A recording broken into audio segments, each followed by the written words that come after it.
नमस्कार बच्चों, स्वागत है आप सभी का हमारे YouTube चैनल की एक और नई वीडियो में। आज का हमारा टॉपिक कक्षा 9वीं विषय गणित जो वार्षिक परीक्षा 2026 के लिए उपयोगी है। इसमें हम अध्याय 7 त्रिभुज के कुछ महत्वपूर्ण प्रश्नों को देखेंगे जो परीक्षा के दृष्टिकोण से बहुत उपयोगी हो सकते हैं। चलिए हम बढ़ते हैं अपने टॉपिक की ओर। अध्याय 7 त्रिभुज।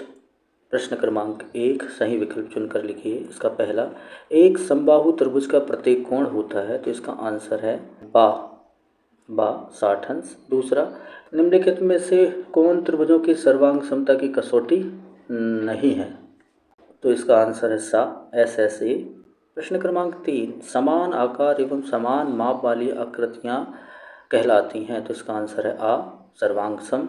चौथा, समकोण त्रिभुज में सबसे बड़ी भुजा होती है A कर्ण। पांचवा, यदि त्रिभुज ABC में AB बराबर AC हो तो होगा, तो अतः इसका आंसर है कोण B बराबर कोण C। आगे बढ़ते हैं। प्रश्न क्रमांक 2, रिक्त स्थानों की पूर्ति कीजिए। पहला, त्रिभुज की बराबर भुजाओं के सम्मुख कोण, तो यहाँ हम लिखेंगे बराबर होते हैं। दूसरा, समबाहु त्रिभुज के तीनों कोण 60 अंश होते हैं। तीसरा, समान त्रिज्या वाले दो वृत्त सर्वांग सम होते हैं।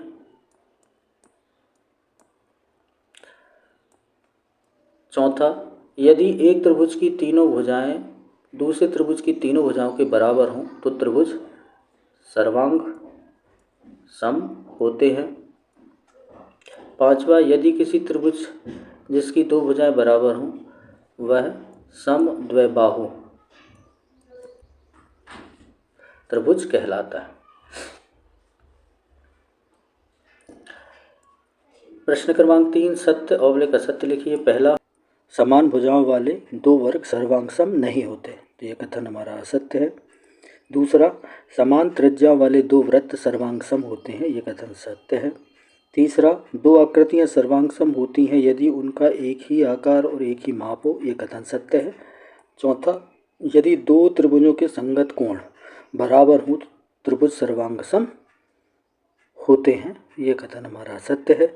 समद्विबाहु त्रिभुज के तीनों कोण बराबर होते हैं, यह कथन हमारा सत्य है।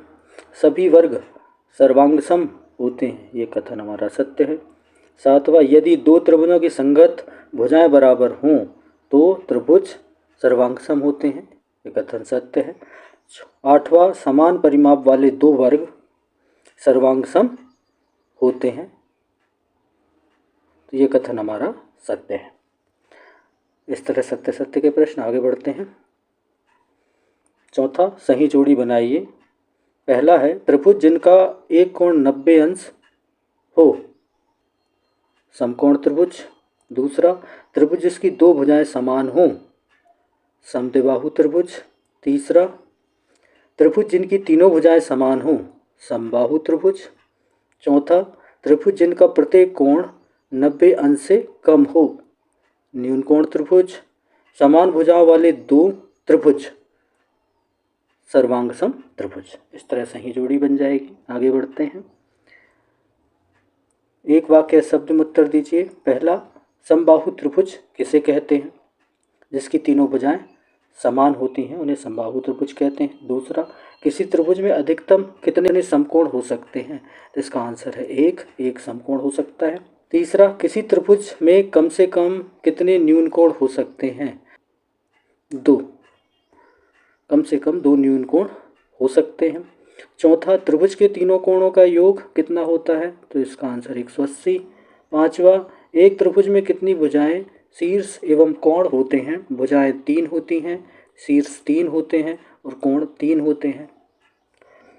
छठा, सर्वांग सम त्रिभुज के संगत भागों के लिए संक्षेप में CPCT लिखा जाता है। इसका अर्थ है सर्वांग सम त्रिभुजों में संगत भाग बराबर होते हैं। आगे बढ़ते हैं। पहला प्रश्न जो अधिक अंकों का है, त्रिभुज किसे कहते हैं? दूसरा प्रश्न, RHS सर्वांग समता नियम को लिखिए। तीसरा प्रश्न, SAS सर्वांग समता नियम को लिखिए। चौथा, त्रिभुज ABC में कोण A का समद्विभाजक AD भुजा BC पर लंब हो तो दर्शाइए कि AB बराबर AC अर्थात त्रिभुज ABC समद्विबाहु है। 5वां, दर्शाइए कि समबाहु त्रिभुज का प्रत्येक कोण 60 अंश का होता है। 6वां प्रश्न, त्रिभुज ABC एक समकोण त्रिभुज है जिसमें कोण A 90 अंश और AB बराबर AC, तो कोण B और कोण C ज्ञात कीजिए। 7वां, त्रिभुज ABC एक समद्विबाहु त्रिभुज है जिसमें AB बराबर AC है, तो AP लंब होगा BC, खींच कर दर्शाइए कि कोण B बराबर कोण C। 8वां, चतुर्भुज कोण ACBD में AC बराबर AD और AB कोण A को समद्विभाजित करता है, तो दर्शाइए कि त्रिभुज ABC सर्वांग सम त्रिभुज ABD। 9वां, त्रिभुज ABC और DBC समान आधार BC पर स्थित दो समद्विबाहु त्रिभुज हैं, दर्शाइए कि कोण ABD बराबर कोण ACD है। ये सिद्ध करके हमें बताना है। इस तरह हम कुछ महत्वपूर्ण प्रश्नों को यहाँ देख। यदि हमारी वीडियो आपको अच्छी लगी है तो हमारे चैनल को सब्सक्राइब करें। अगली वीडियो में हम अगले अध्याय के कुछ महत्वपूर्ण प्रश्नों को देखेंगे। तब तक के लिए धन्यवाद।